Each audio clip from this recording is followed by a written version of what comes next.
सभी किसान साथियों को राजेश कटारिया तरफ से नमस्कार। आज भाई हमारा स्पेशल विषय होगा एप्पल बेर की खेती, अमरूद की खेती या कोई भी फ्रूट प्लांट की खेती करते हो, या भाई आप सब्जी खेती करते हो, या भाई आप कोई भी अन्य तरह की जैसे ज्वार, धान, बाजरा की खेती करते हो। तो हर खेती में जब भी हम शुरुआत करते हैं तो स्टार्टिंग लेवल पे हमारे को 3 महन पोषक तत्वों की आवश्यकता होती है। वे हमारे होते हैं नाइट्रोजन, फास्फोरस और पोटेशियम।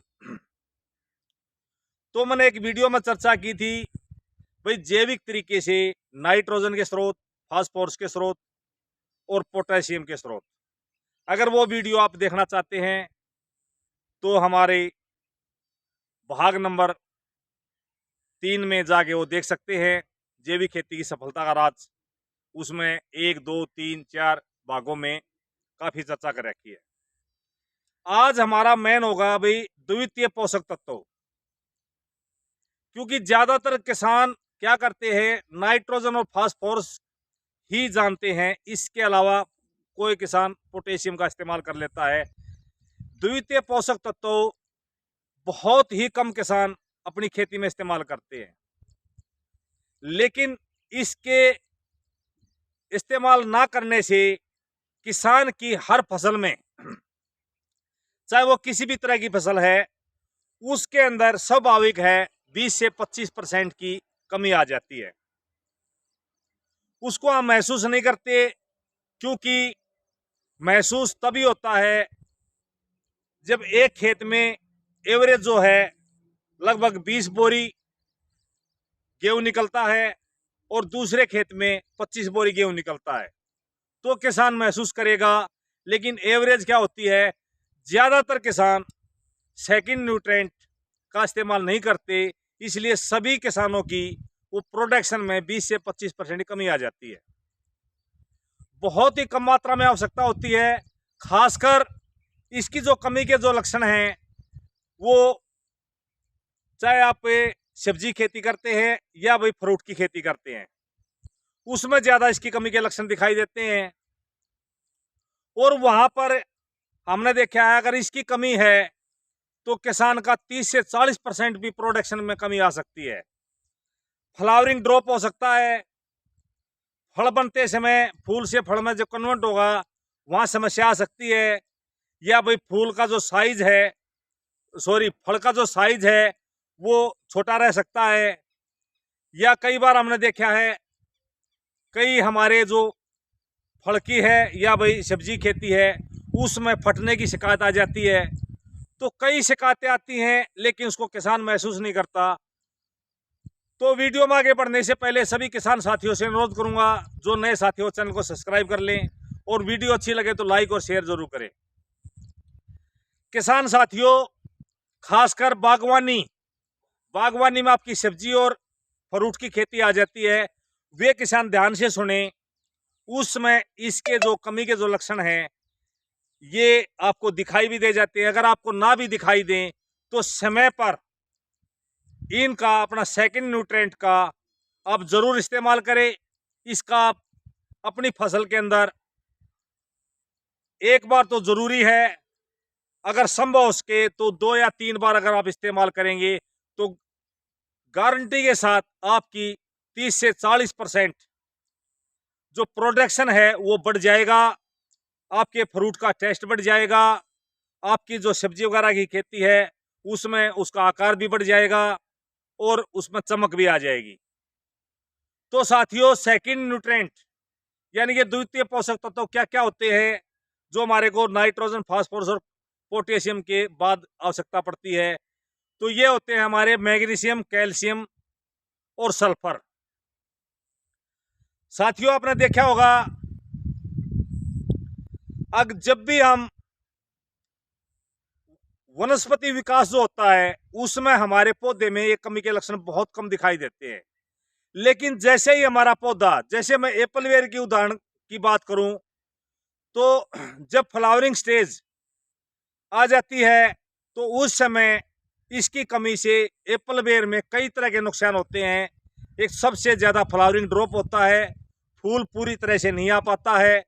तीसरा, फल जब फूल से फल में कन्वर्ट होता है तो बड़ी समस्या आती है।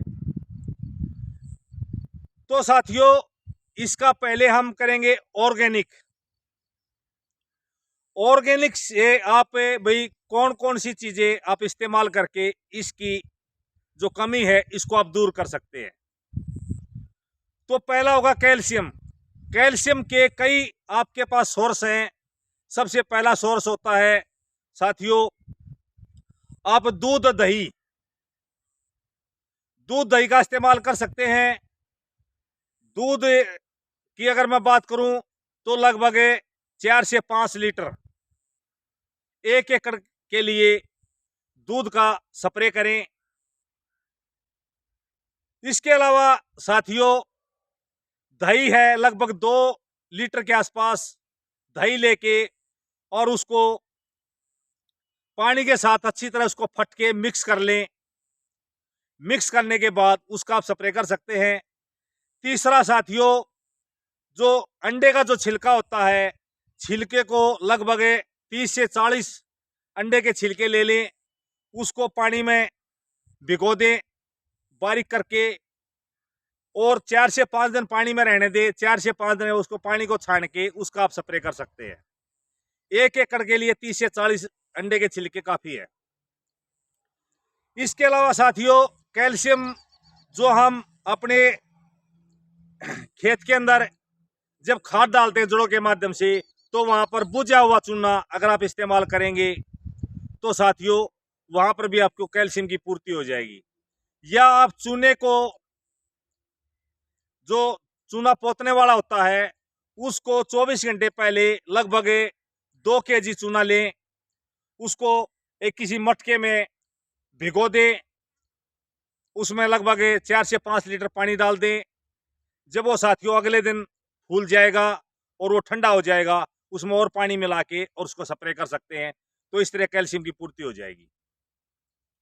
इसके बाद साथियों अब बात आती है सल्फर की। सल्फर के लिए सबसे बढ़िया सिस्टम है गंधक। गंधक की आप भस्म भी बना सकते हैं। लगभग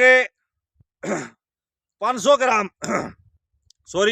500 ग्राम गंधक लेके, गंधक पाउडर आता है, वो आपको पंसारी की दुकान पे मिल जाता है या किसी भी आपको परचून की दुकान पे मिल जाता है।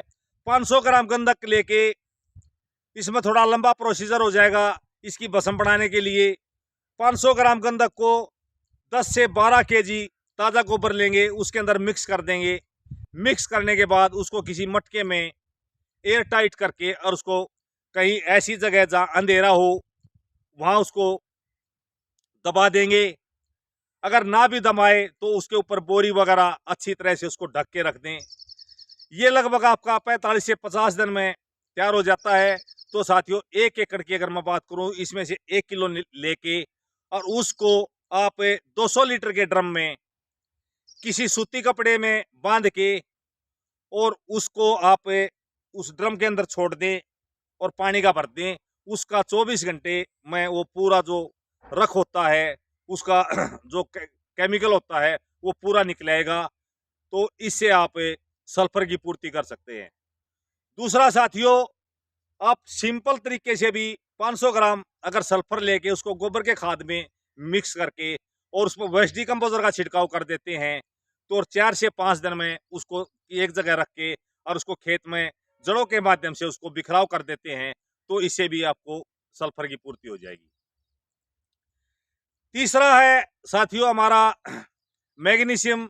मैग्नीशियम के लिए जैसे मैंने पहले बताया था भस्म बनाना, उसी तरीके से आप जो सेंधा नमक है 500 ग्राम सेंधा नमक लेके और उसकी भस्म बना सकते हैं। या 500 ग्राम सेंधा नमक लेके उसको गोबर के खाद में मिला के 4 से 5 दिन ऊपर से वेस्ट डिकम्पोजर का छिड़काव करके 4 से 5 दिन उसको रख के और वो जड़ों के माध्यम से देना होता है। भस्म बना के उसको आप स्प्रे के माध्यम से इस्तेमाल कर सकते हैं।